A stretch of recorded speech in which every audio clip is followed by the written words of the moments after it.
हुजूर नबी करीम सल्लल्लाहु अलैहि वसल्लम ने जब नबुव्वत का ऐलान किया, इस वक्त हज़रत सैयदना उमर फारूक रज़ी अल्लाह अन्हु की उम्र मुबारक तकरीबन 27 बरस थी। हुजूर नबी करीम ने जब तौहीद की दावत दी तो आप रज़ी अल्लाह ने इब्तिदा में इस दावत को कबूल करने से इनकार कर दिया। हुजूर नबी करीम सल्लल्लाहु अलैहि वसल्लम ने अल्लाह ताला के हुजूर दुआ फरमाई, या अल्लाह उमर बिन खिताब उमर बन हशाम, इन दोनों में से एक के जरिए इस्लाम की खिदमत फरमा। अल्लाह ताला ने हुजूर नबी करीम सल्लल्लाहु अलैहि वसल्लम की दुआ को शर्फ़े कबूलियत बख्शा और हज़रत सैयदना उमर फारूक दायरा इस्लाम में दाखिल हुए। हज़रत सैयदना उमर फारूक ने 40 मर्दों और 11 औरतों के बाद इस्लाम कबूल किया।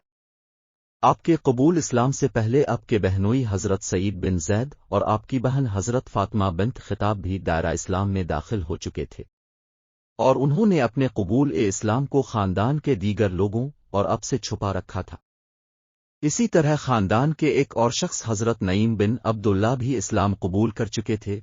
हज़रत सैयदना उमर फारूक इस्लाम कबूल करने वालों के साथ निहायत सख्ती से पेश आते थे।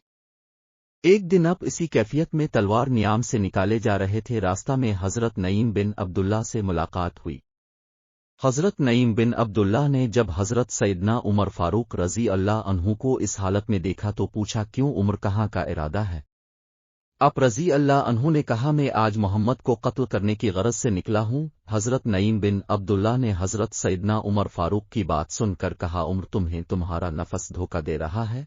तुम क्या समझते हो, अगर तुमने मोहम्मद सल्लल्लाहु अलैहि वसल्लम को कत्ल कर दिया तो बनी अब्द मुनाफ तुम्हें छोड़ देंगे, तुम जमीन पर चलने के काबिल नहीं रहोगे। और हुजूर नबी करीम सल्लल्लाहु अलैहि वसल्लम को कत्ल करने से पहले तुम अपने घर की खबर लो, तुम्हारी बहन और बहनोई ने इस्लाम कबूल कर लिया है और उन्होंने हुजूर नबी करीम सल्लल्लाहु अलैहि वसल्लम की पैरवी इख्तियार कर ली है। हज़रत सैयदना उमर फारूक रज़ी अल्लाह अन्हु ने जब हज़रत नईम बिन अब्दुल्लाह की बात सुनी तो रास्ता बदलकर अपनी बहन के घर रवाना हो गए।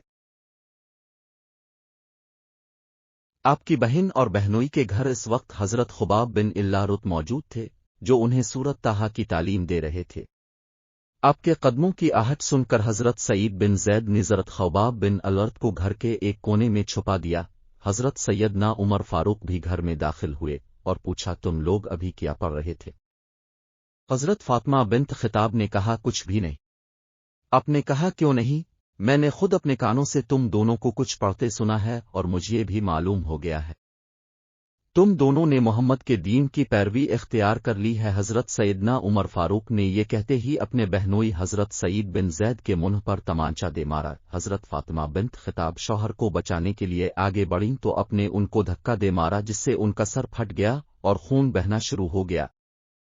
हज़रत सईद बिन जैद ने अब रज़ी अल्लाह अन्हु के जलाल की परवाह किए बगैर कहा, हाँ, हमने इस्लाम कबूल कर लिया है और हुजूर नबी करीम सल्लल्लाहु अलैहि वसल्लम पर दिल और जान से ईमान ले आए। हज़रत सैयदना उमर फारूक रज़ी अल्लाह अन्हु ने हज़रत सईद बिन जैद का सख्त लहजा और बहन का बहता हुआ खून देखा तो शर्मिंदा हुए और कहने लगे, अच्छा, मुझे भी वो सफ़हात दिखाओ जो तुम पढ़ रहे थे, मैं तुम्हें वो पढ़ कर वापस कर दूंगा। हज़रत फातिमा बिन्त खिताब ने कहा, उन सफ़हात को कोई नापाक शख्स नहीं छू सकता, इसके लिए पहले तुम्हें गुस्ल करना होगा। हज़रत सैयदना उमर फारूक ने गुस्ल किया और अपनी बहन और बहनोई से इन औराक का मुतालबा किया। हज़रत फातिमा बिन्त खिताब ने खुद सूरत ताहा की तिलावत शुरू की। जब वो इस आयत पर पहुंची, तर्जमा, बिलाशुबा में ही अल्लाह हूँ और मेरे सिवा कोई दूसरा माबूद नहीं, इसलिए तुम मेरी इबादत करो और मेरी ही याद में नमाज पढ़ा करो। हज़रत सैयदना उमर फारूक रज़ी अल्लाह अन्हु की आंखों से आंसू निकल गए और कहने लगे, किस कदर अच्छा और अज़मत वाला कलाम है। फिर आप बे-इख्तियार पुकार उठे। तर्जमा में गवाही देता हूँ अल्लाह के सिवा कोई इबादत के लायक नहीं और हज़रत मोहम्मद पाक सल्लल्लाहु अलैहि वसल्लम अल्लाह के रसूल हैं। हज़रत खुबाब बिन अलर्त जो के घर के अंदर छुपे हुए थे, उन्होंने जब हज़रत सैयदना उमर फारूक की ज़बान मुबारक से ये कलिमात सुने तो बाहर निकल आए और कहने लगे, उमर, अल्लाह की कसम, मैंने कल ही हुजूर नबी करीम सलाम को दुआ फरमाते सुना था कि عمر بن خطاب عمر بن حشام دونوں میں سے ایک کے ذریعے دین اسلام کو تقویت پہنچا. اللہ تعالیٰ نے حضور نبی کریم صلی اللہ علیہ وسلم کی دعا قبول فرما لی، اسلام کو تمہارے ذریعے تقویت پہنچائی. حضرت سیدنا عمر فاروق رضی اللہ عنہ کے قلب پر رقت طاری ہو گئی اور اب حضرت خباب بن الارت سے کہنے لگے مجھے اسی وقت حضور نبی کریم صلی اللہ علیہ وسلم کی خدمت میں لے جا. حضور نبی کریم صلی اللہ علیہ وسلم اس وقت کو صفا کے نوا میں دار ارقم میں موجود تھے. حضرت سیدنا عمر فاروق دار ارقم روانہ ہو گئے. صحابہ کرام نے جب آپ کو آتے دیکھا تو حضور نبی کریم صلی اللہ علیہ وسلم کو اس بات کی اطلاع پہنچائی. حضور نبی کریم صلی اللہ علیہ وسلم کے چچا حضرت سیدنا حمزہ جو کہ اس وقت حضور نبی کریم صلی اللہ علیہ وسلم کے پاس موجود تھے، انہوں نے جب آپ کے متعلق سنا تو فرمایا عمر کو آنے دو، اگر تو وہ بھلائی کے ارادے سے آیا ہے تو اس کے ساتھ بھلائی ہی ہوگی، اور اگر وہ کسی برائی کے ارادے سے یہاں آیا تو میں اس کا سر قلم کر دوں گا. سیدنا عمر فاروق جس وقت دار ارقم میں داخل ہوئے تو حضور نے اب رضی اللہ عنہ کا دامن پکڑ کر فرمایا عمر کیا ارادہ لے کر آئے ہو؟ حضرت سیدنا عمر فاروق رضی اللہ عنہ نے عرض کیا اے رسول اللہ صلی اللہ علیہ وسلم اسلام قبول کرنے کے لیے حاضر ہوا ہوں.